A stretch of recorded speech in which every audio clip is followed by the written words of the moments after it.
En 1996, Spokane, dans l'État de Washington, est aux prises avec une série de violentes explosions et de vols. Le FBI croit que ces crimes sont dus à un groupe de radicaux dont l'objectif est de renverser le gouvernement.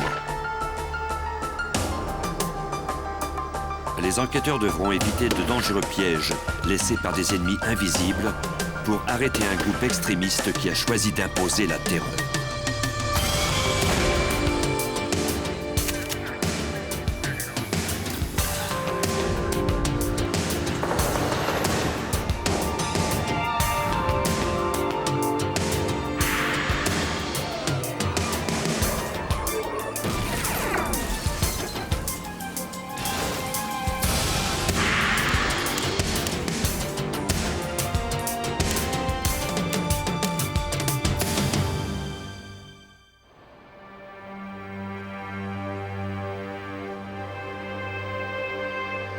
La ville de Spokane, dans l'État de Washington, compte 200 000 habitants.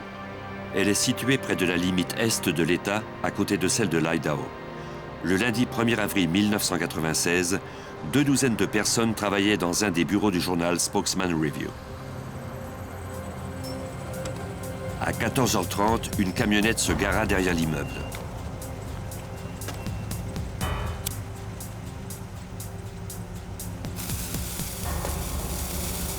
Elle y resta moins de 15 secondes.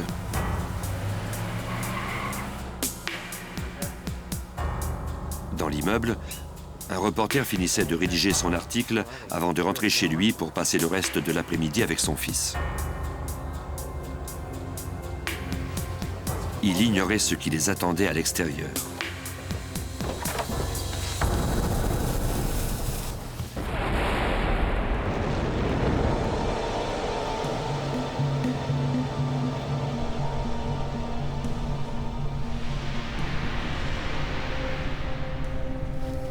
Malgré d'importants dégâts à l'immeuble,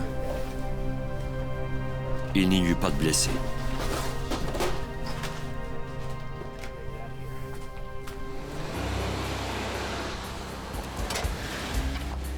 Des unités du bureau du shérif de Spokane répondirent aux appels d'urgence.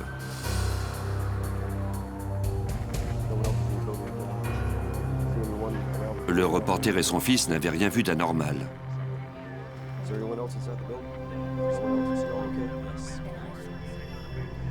Une employée déclara que quelques secondes avant l'explosion, elle avait aperçu un homme portant une cagoule sauter à bord d'une camionnette blanche qui avait démarré en vitesse pour disparaître derrière l'immeuble. Elle n'avait pas noté le numéro de la plaque d'immatriculation. Alors que la plupart des agents se trouvaient dans les bureaux du journal, une camionnette blanche se gara près d'une succursale de la US Bank à Spokane, à quelques kilomètres de là. 15 minutes s'étaient écoulées depuis l'explosion. 2 hommes armés portant une cagoule firent irruption dans la banque et annoncèrent qu'il s'agissait d'un hold-up.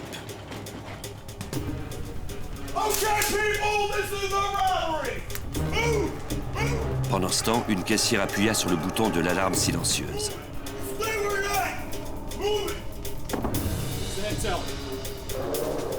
Les voleurs menacèrent de faire exploser une bombe tuyau si quiconque désobéissait à leurs ordres. Ils ordonnèrent à la caissière de ne pas leur donner les liasses d'argent qui contenaient des pochettes d'encre destinées à tacher les billets et ceux qui les manipulaient. Quand les intrus eurent obtenu l'argent, ils forcèrent tout le monde à se regrouper dans un coin.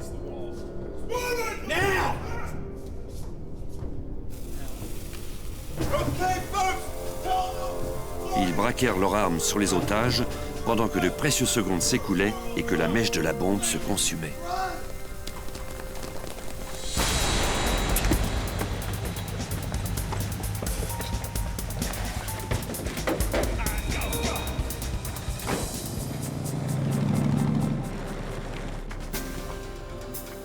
Les enquêteurs qui se trouvaient dans les bureaux du journal entendirent la nouvelle de cette seconde explosion et du braquage sur la radio de la police. Comme il n'y avait plus de danger sur la première scène de crime, plusieurs enquêteurs se rendirent à la banque. Le bureau du shérif dépêcha d'autres policiers sur la deuxième scène de crime.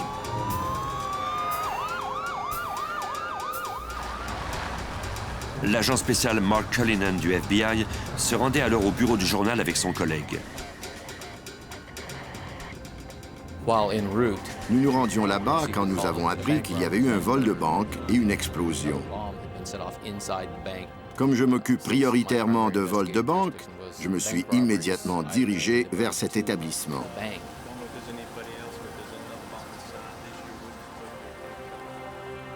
Les employés et les clients étaient en état de choc, mais il n'y avait pas de blessés.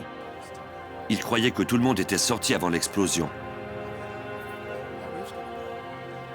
Les enquêteurs n'avaient toutefois pas encore écarté tout danger sur la scène du crime. Le sergent James Godwin, superviseur de l'escouade anti-bombe, devait s'assurer que l'immeuble était sécuritaire avant que les policiers n'y entrent. Nous craignions qu'il n'y ait une deuxième bombe. En effet, chaque fois qu'on a affaire à une bombe, il est toujours possible qu'il y en ait une autre. Les criminels qui utilisent les explosifs laissent parfois une autre bombe destinée aux policiers. L'escouade anti-bombe fouille à la banque et conclut qu'il n'y avait pas d'autres bombes ni de victimes à l'intérieur. On avisa les policiers qu'ils pouvaient entrer et commencer l'enquête sans danger.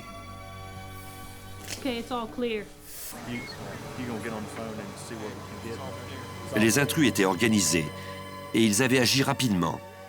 En l'espace de quelques secondes, ils s'étaient enfuis avec 50 000 $. Ce n'étaient pas des voleurs de banque typiques. En général, les vols de banque sont commis par des individus seuls qui ont besoin d'argent pour payer leur drogue. Que des individus soient entrés ainsi pour prendre le contrôle de la banque, avec un tel degré de violence et après avoir tout planifié, c'était complètement inhabituel. Les policiers interrogèrent une femme qui se trouvait dans l'aire de stationnement de la banque au moment du vol. Après l'explosion, elle avait vu 2 hommes portant des cagoules s'enfuir de la banque et monter à bord d'une camionnette blanche. Un 3e homme était au volant. Il avait les cheveux gris et portait la barbe. Elle avait eu le temps de noter le numéro de la plaque d'immatriculation du véhicule.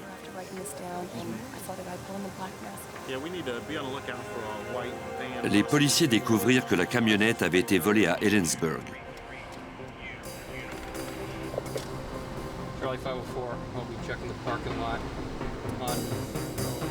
Les répartiteurs du service d'urgence de Spokane transmirent la description du véhicule à toutes les unités de patrouille.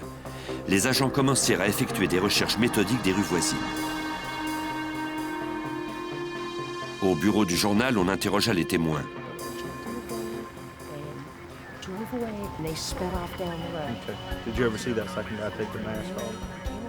La femme qui avait aperçu la camionnette près du journal avait également affirmé que le conducteur était un homme d'âge mûr, aux cheveux gris et portant une barbe. Mais le lien le plus solide entre les deux affaires était sans contredit des dépliants de propagande religieuse, comme on en trouve fréquemment dans le secteur.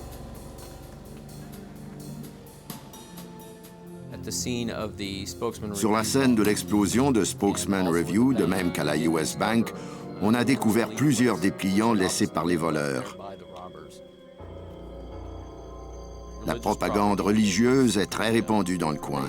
Très souvent, ces groupes distribuent leurs dépliants dans tout un quartier, en les laissant sous les essuie-glaces des voitures, par exemple, ou devant chez vous.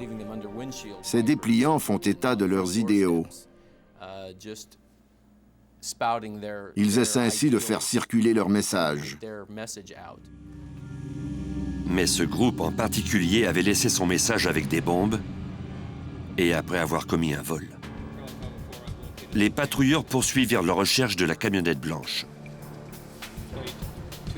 « 90 minutes après le vol de banque, un des agents retrouva le véhicule dans une aire de stationnement à 1,5 km de la banque.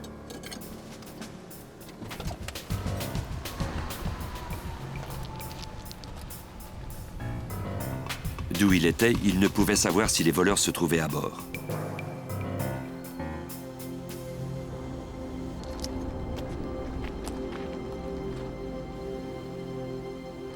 qu'il n'y avait personne à l'intérieur.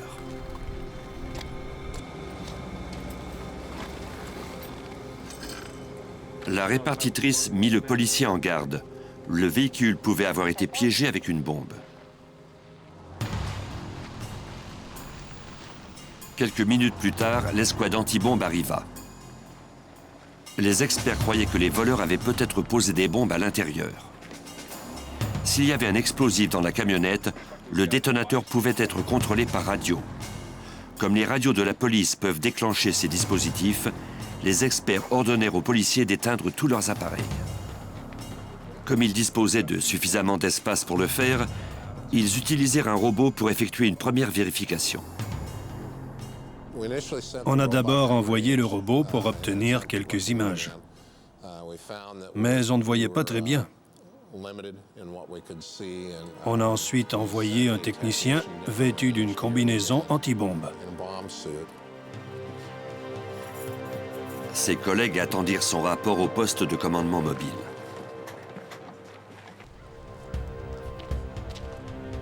Même dans les situations les plus périlleuses, les spécialistes doivent garder les mains nues pour effectuer les opérations les plus délicates. C'est un des risques de leur travail.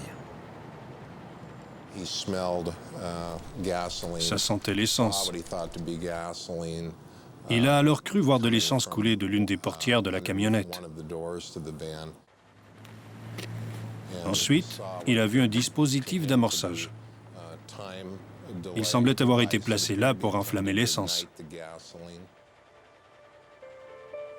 Comme le dispositif n'était pas contrôlé par radio, les policiers purent rouvrir leur appareil. Attaché à la mèche, le technicien vit le petit dispositif d'amorçage qui devait mettre le feu à la mèche. What would you like to do with it? When I look at this, I can probably ready safe it.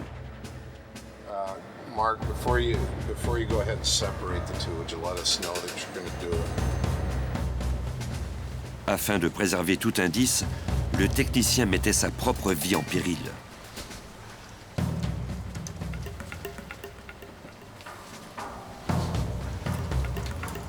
Okay, go ahead and make the cut.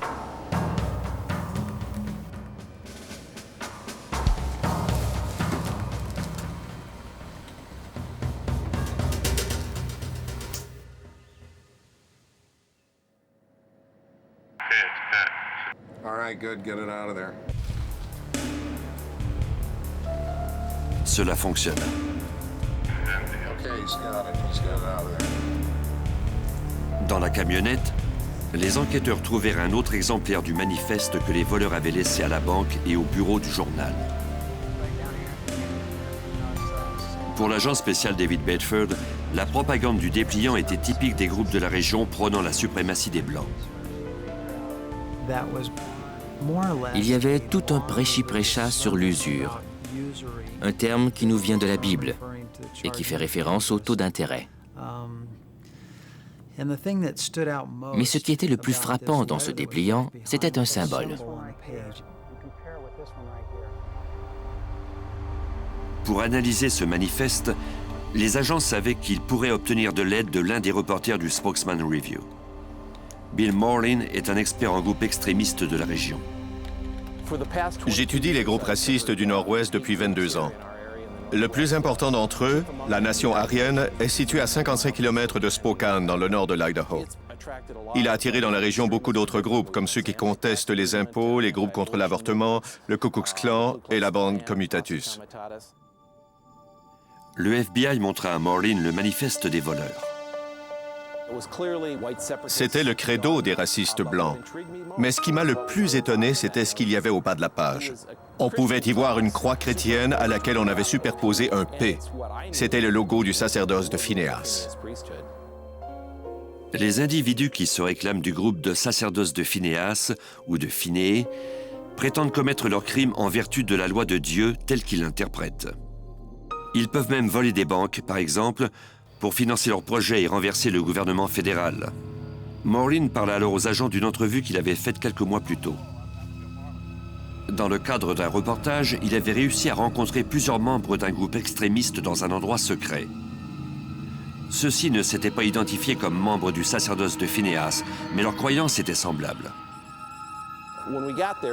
En arrivant là-bas, on a rencontré 7 ou 8 individus, lourdement armés de fusils de chasse automatiques, d'armes de poing et portant des vêtements de camouflage. Ils nous ont fait une démonstration de plusieurs exercices militaires. Les hommes lui expliquèrent qu'ils travaillaient en cellule, sans chef officiel ni organisation. L'absence de chef les rendait plus difficiles à retracer par les autorités. Ils déclarèrent qu'ils préparaient une confrontation armée avec le gouvernement fédéral. J'ai alors demandé, mais qu'est-ce qui arriverait si un agent de police vous arrêtait pour une infraction au code de la route et trouvait ses armes après l'un de vos exercices militaires?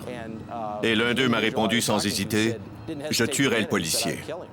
Quand vous avez un tel arsenal, a-t-il ajouté, vous courez un grand danger. Et pour protéger le groupe, vous tueriez n'importe quel agent de police. Les agents croyaient que ces voleurs étaient aussi dangereux qu'insaisissables.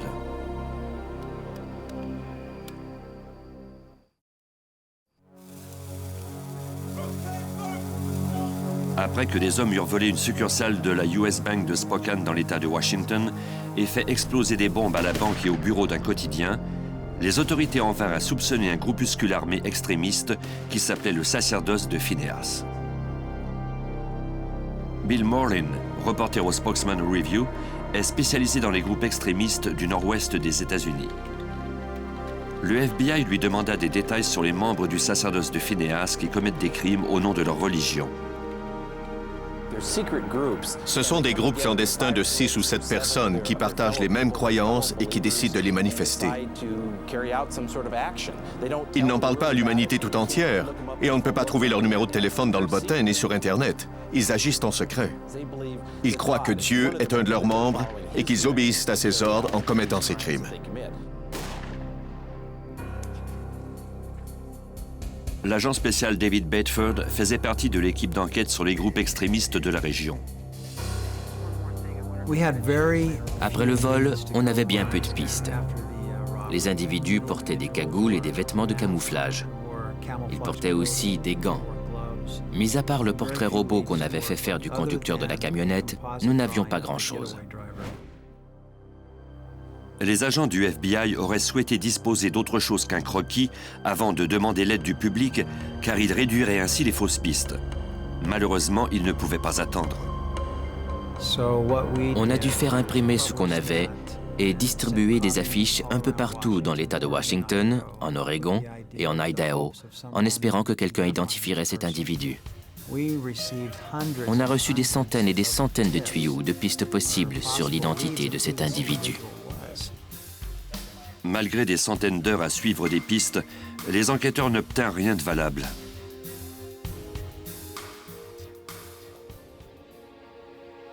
L'affaire ne progresserait pas tant que le groupuscule ne passerait pas de nouveau à l'action. Le 12 juillet, soit 3 mois après les premiers assauts, une femme aperçut un homme portant une cagoule en train de mettre une bombe devant une clinique de Spokane.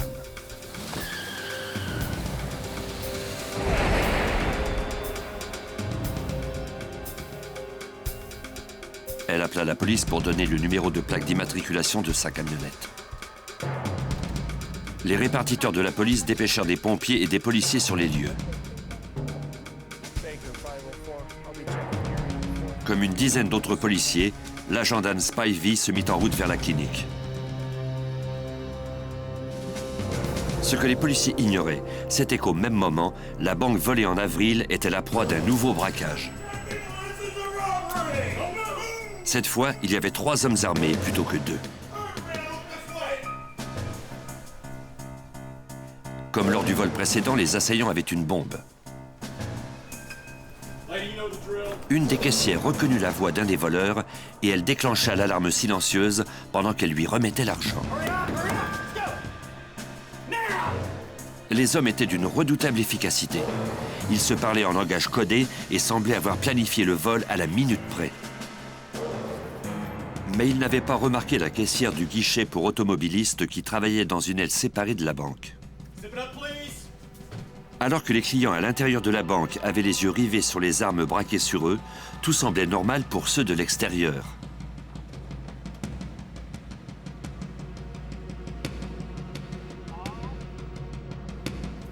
La caissière du guichet extérieur espérait que les voleurs n'avaient pas entendu la voix du client sur le haut-parleur et que celui-ci pourrait l'aider.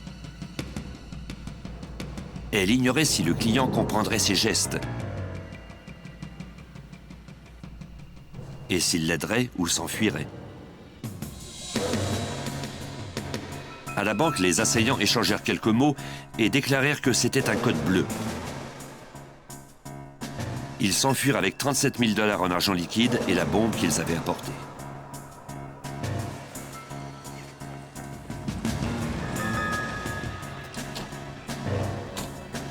Le client du service à l'auto vit des hommes montés à bord d'une camionnette.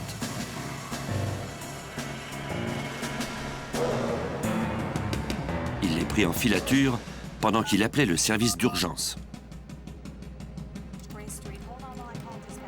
La répartitrice de Spokane conseilla à l'homme de ne pas courir de risques inutiles.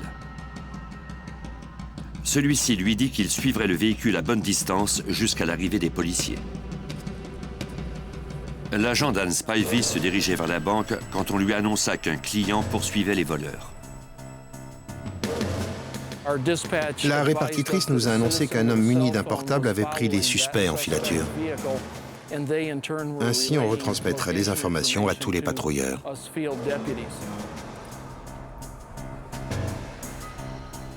Spivey changea de direction pour tenter de rattraper les voleurs. Le client de la banque donnait régulièrement des informations sur son emplacement, mais il peinait à suivre la camionnette des suspects sans être repéré. Derrière un centre commercial, le client a perdu le véhicule de vue. J'ai fouillé rapidement le secteur pour le retrouver, mais sans succès. J'ai dû retourner à mon point de départ pour recommencer les recherches, mais cette fois-ci de façon plus méthodique.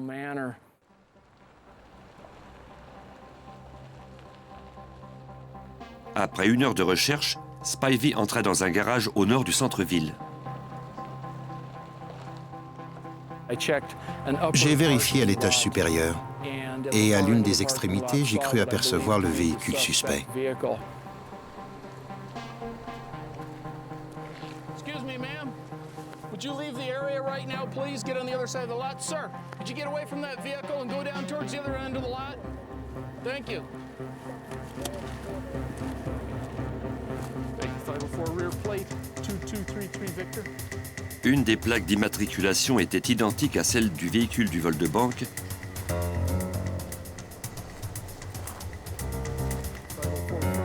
et l'autre à celle du véhicule de la tentative d'explosion de la clinique. Il ne semblait y avoir personne à bord.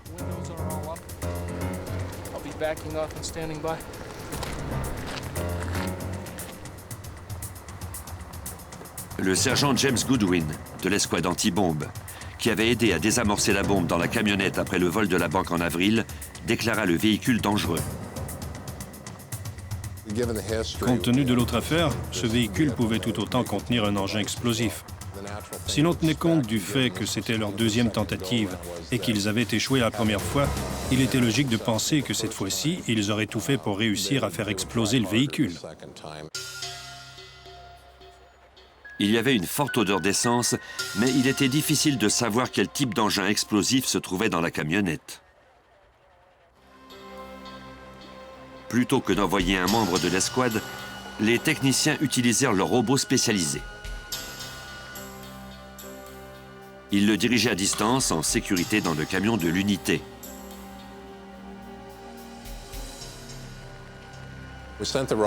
On a envoyé le robot pour voir ce que contenait le véhicule. L'appareil était muni d'une caméra vidéo. C'étaient les yeux à distance de l'escouade anti-bombe. Les techniciens téléguidaient le robot afin de voir ce que contenait la camionnette. Les fenêtres de cette camionnette étaient teintées et l'on n'a donc pas pu voir grand-chose. Il semblait bien y avoir quelque chose dans le véhicule, mais la caméra du robot n'arrivait pas à renvoyer une image nette à cause des vitres teintées. Les techniciens activèrent alors le canon qui tire un projectile à l'aide de pression à eau plutôt qu'avec de la poudre explosive pour éviter les étincelles.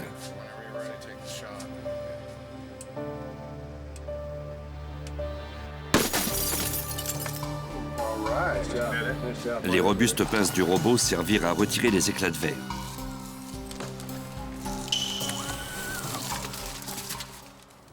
Après avoir brisé la vitre, on a pu voir à l'intérieur et constater qu'il y avait un dispositif pour mettre le feu.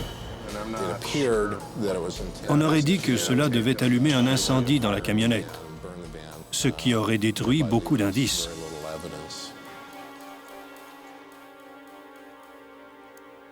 Le technicien sortit la bombe du véhicule à l'aide du robot téléguidé. Il put ensuite transporter la bombe à un endroit isolé où elle serait désamorcée. On utilisa de nouveau le canon à eau.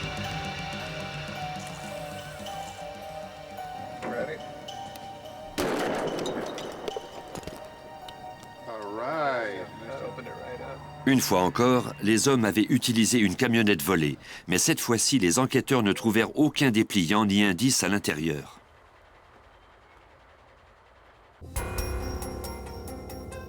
Bien qu'il y ait eu 3 assaillants lors de ce dernier braquage, le FBI croyait que c'étaient les mêmes individus qui avaient volé la banque 3 mois plus tôt. Ils demandèrent de l'aide à l'expert judiciaire Richard Vodder-Brugge du service d'analyse audio-vidéo. Les ressemblances entre les vêtements et les armes de 2 des hommes laissaient croire qu'ils avaient pris part aux 2 vols. Vodder-Brugge analysa ensuite les images pour déterminer la taille des suspects. J'ai recours à une technique qui s'appelle la photogrammétrie. Pour ce faire, j'utilise les mesures d'objets fixes qui se trouvent sur la scène. Je détermine ensuite l'angle de prise de vue, c'est-à-dire comment la caméra elle-même est située par rapport aux objets fixes. Comme les caméras étaient orientées vers le bas, Vodder-Brugge dut faire de savants calculs mathématiques pour déterminer la hauteur réelle des objets. Il compara ensuite la hauteur des objets fixes comme les pattes d'une table à la taille des voleurs. Il conclut que les voleurs du vol en avril étaient vraisemblablement les mêmes que 2 des hommes du vol en juillet. L'un d'eux mesurait environ 1,69 m et l'autre 1,82 m. Le fait que j'ai établi que ces individus étaient de même taille dans les 2 cas nous a permis de renforcer la thèse selon laquelle les mêmes types avaient commis les 2 vols. Pour aider à la capture de ces terroristes, la US Bank offrit une récompense de $100 000. Malgré cette récompense, 1 mois s'écoula sans qu'on trouve de nouvelles pistes. Les agents croyaient que les terroristes s'entraînaient et se préparaient à leur prochain coup.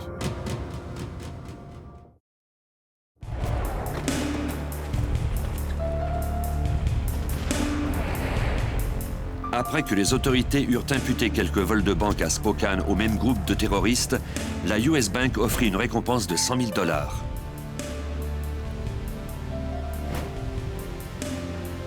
Le FBI fit alors publier un portrait robot du conducteur de la camionnette ayant servi à la fuite des voleurs.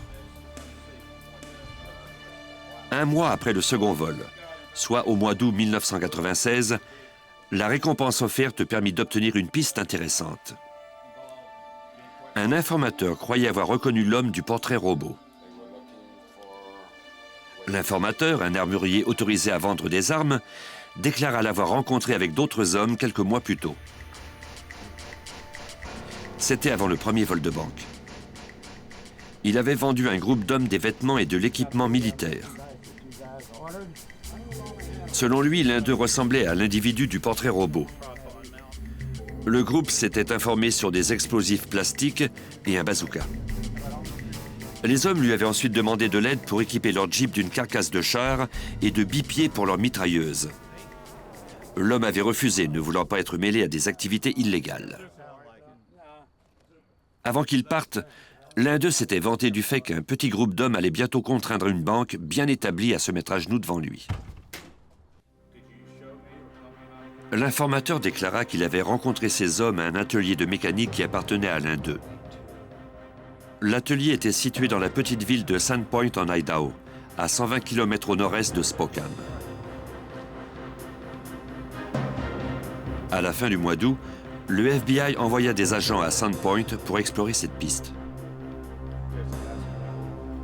Ceux-ci louèrent un immeuble abandonné à partir duquel ils pouvaient voir l'atelier de mécanique. Ils purent ainsi observer discrètement les hommes pendant qu'ils équipaient leur Jeep. L'agent spécial Mark Cullinan croyait avoir trouvé les voleurs.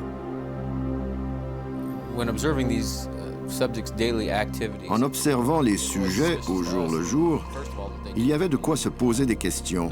D'abord parce qu'aucun d'entre eux ne semblait avoir d'emploi. C'était un signe qu'ils obtenaient leur argent par d'autres moyens. Comme on ignorait ce qu'était devenu l'argent des vols de banque, c'était une hypothèse viable. Les agents photographièrent les suspects et toute personne qui les fréquentait. L'un des hommes identifiés était Robert Berry.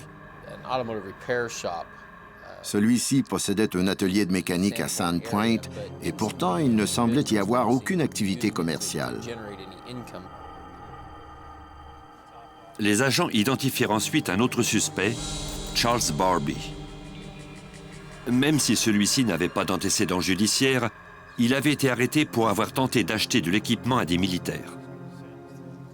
Barbie et Berry étaient de la même grandeur que les voleurs de banque dont les experts avaient évalué la taille. Le FBI détermina que le troisième homme était Vern Merrill. Celui-ci semblait être le chef du groupe. Il ressemblait au conducteur de la camionnette décrit par des témoins des attentats et des vols de banque. Les agents devaient maintenant colliger plus d'informations sur ces hommes. Pour les obtenir, ils durent courir des risques.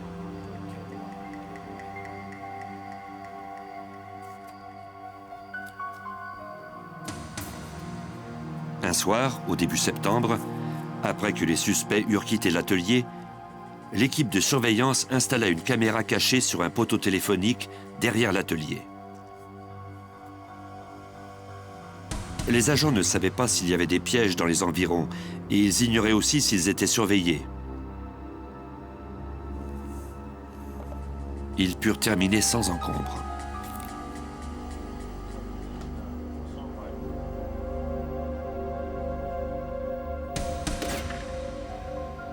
Ce que la caméra leur révéla était terrifiant. Les hommes utilisaient diverses armes et projectiles pour voir lesquels transperçaient le mieux les portières de voitures et les gilets pare-balles en Kevlar. À l'évidence, ils se préparaient au combat.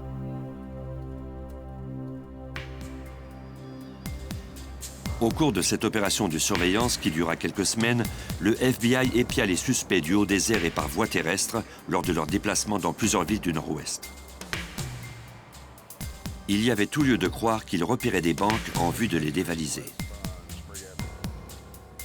Le 6 septembre, soit 2 mois après le deuxième vol de banque, le journal, la banque et la clinique qui avaient été ciblés par les terroristes reçurent des lettres de menaces dans lesquelles on leur promettait d'autres violentes attaques. Les autorités mirent alors un plan au point pour pouvoir suivre les voleurs vers leur prochaine cible, quelle qu'elle fût.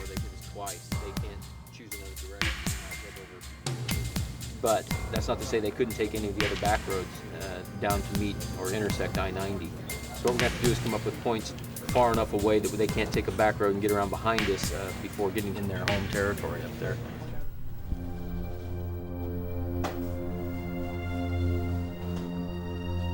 Un mois plus tard, soit le 8 octobre. Les agents qui surveillaient les suspects croyaient qu'ils en étaient au dernier préparatif d'un autre vol de banque. Okay, listen up, unit. They're all leaving now. 3 white male occupants. Pulling out the front gate. Ils contactèrent l'agent spécial David Bedford.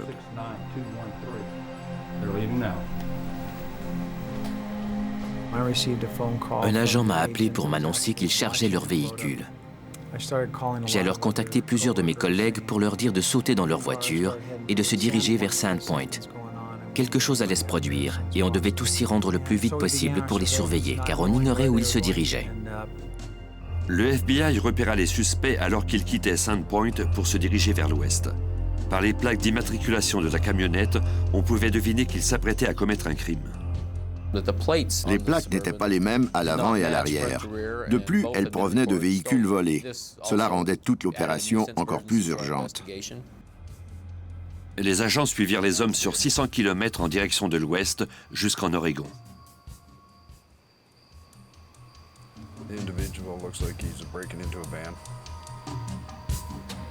À Hood River, les agents virent les hommes voler une camionnette sur le terrain d'un concessionnaire de voitures d'occasion et l'ajouter à leur convoi.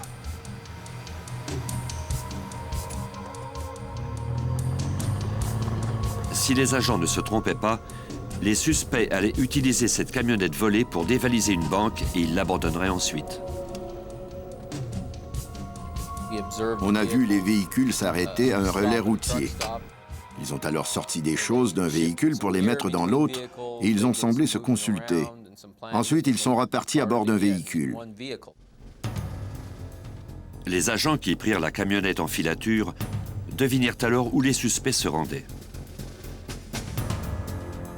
Vers 6 heures du matin, nous étions à plusieurs centaines de kilomètres de notre point de départ, en banlieue de Portland. On les a alors vus serpenter à travers la ville. À 10 heures, il n'y avait plus de doute sur la banque qui serait attaquée par les suspects.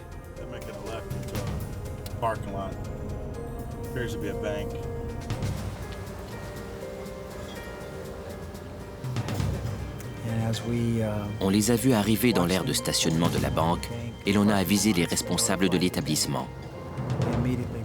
Ils ont aussitôt verrouillé les portes et gardé tous les clients à l'intérieur. Nous projetions de les arrêter alors qu'ils descendraient de la camionnette et tenteraient d'entrer dans la banque. Les agents attendirent que les suspects passent à l'action.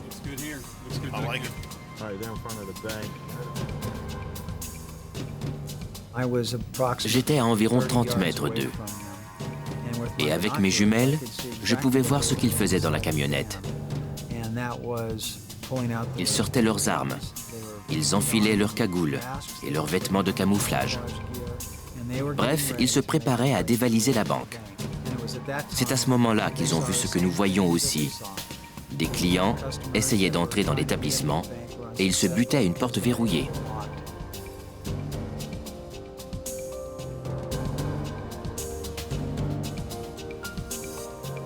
Les suspects suspendirent les opérations. Les agents en place appelèrent pour connaître leurs instructions.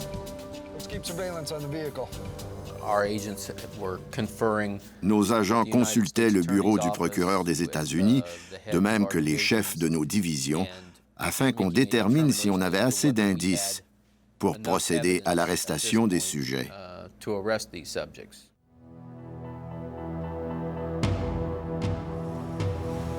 Pendant ce temps, des unités de surveillance suivirent le véhicule volé et virent les suspects monter à bord de leur Suburban.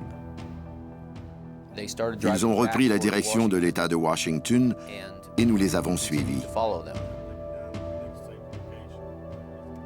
Et bientôt, les agents eurent l'autorisation de procéder à une arrestation. Il leur restait à attendre l'occasion la moins risquée.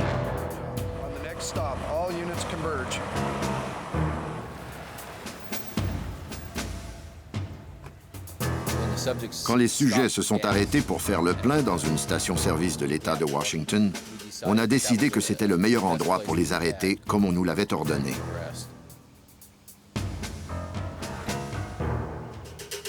Mais avec des suspects armés aussi violents, rien ne garantissait que l'arrestation serait facile.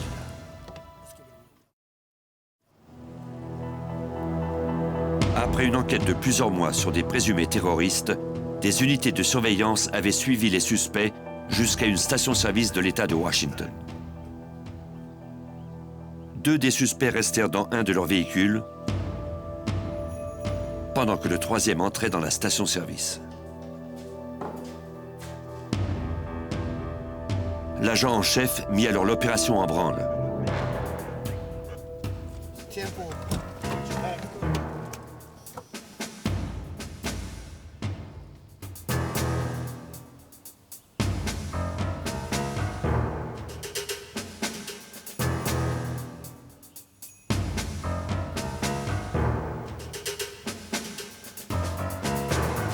Tous les agents devaient se synchroniser pour que les suspects soient surpris. FBI, you're under arrest. You all right? FBI, freeze!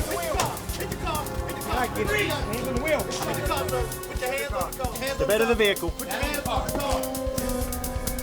Vern Merrill, Robert Berry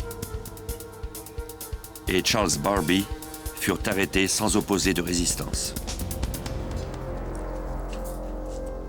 L'agent spécial David Bedford découvrit alors que les choses auraient pu très mal tourner. À la suite des arrestations, on a fouillé leur véhicule et trouvé des grenades à main, des milliers de cartouches, environ une demi-douzaine d'armes différentes, des masques à gaz, des canettes de gaz lacrymogène. Ces types étaient vraiment prêts à tout. Les agents trouvèrent également une lettre de menace adressée à la banque de Spokane qu'ils avaient dévalisée à 2 reprises. Malgré ces 3 arrestations, le FBI savait qu'un dernier suspect courait toujours. Une des questions à laquelle nous n'avions pas encore répondu, c'était qui était le 3e homme qui était entré dans la banque le 12 juillet, en plus du conducteur. On ne savait pas qui était cet individu. Les agents interrogèrent des amis et des relations des 3 hommes arrêtés. Ils apprirent alors que le 4e individu était vraisemblablement Brian Rattigan. Une des choses qui inquiétait les agents du FBI, c'était l'expérience militaire de Brian Rattigan. Apparemment, il avait subi un entraînement de tireur d'élite. L'enquête qu'on a menée sur lui a été par conséquent très prudente, très réfléchie. Ceux qui connaissaient Rattigan déclarèrent qu'il était lourdement armé, bien entraîné et paranoïaque de surcroît. Le FBI, tout comme la famille du suspect, voulait à tout prix éviter une confrontation violente. On a demandé l'aide de la famille de Brian Rattigan. Après avoir discuté avec les membres de sa famille, ils en sont venus à la conclusion qu'il serait dans le meilleur intérêt de Brian qu'il soit arrêté.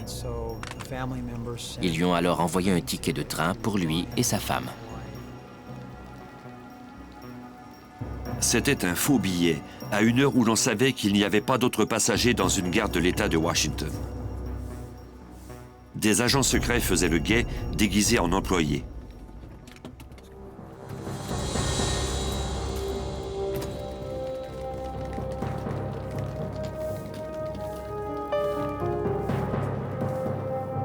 Quand Rattigan baissa momentanément sa garde, ils passèrent à l'action.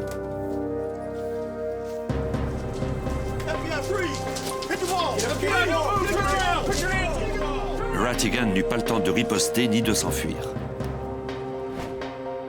Lui et ses complices seraient jugés pour leurs crimes, mais pas pour leur opinion politique ou religieuse. Le FBI n'enquête pas sur les individus ou les groupes en raison de leurs convictions. Nous enquêtons sur des crimes, et nous le faisons parce qu'il s'agit d'actes violents. Il y a eu des attentats à la bombe, il y a eu des vols de banque. Nous avons dû mener notre enquête comme nous l'aurions fait pour n'importe quel autre crime violent. Le 24 juillet 1997, Charles Barbie, Robert Berry et Vern Merrill ont été trouvés coupables d'attentats à la bombe, de vol à main armée, et ils ont tous 3 été condamnés à la prison à vie. Lors d'un autre procès, Brian Rattigan a été trouvé coupable d'accusations similaires et il a été condamné à 55 ans de prison. Même si une cellule du sacerdoce de Phineas se trouve maintenant derrière les barreaux, le FBI et les experts comme Bill Marlin, reporter au Spokesman Review, n'ignorent pas que d'autres groupes extrémistes sont toujours actifs. Depuis 1996, le nombre de cellules a diminué, mais je crois qu'il y en a encore beaucoup. Les membres de ces groupuscules sont violents et secrets et ils sont tout aussi dangereux. Si ces groupes commettent des crimes, le FBI n'arrêtera pas de les poursuivre tant qu'il ne les aura pas démantelés.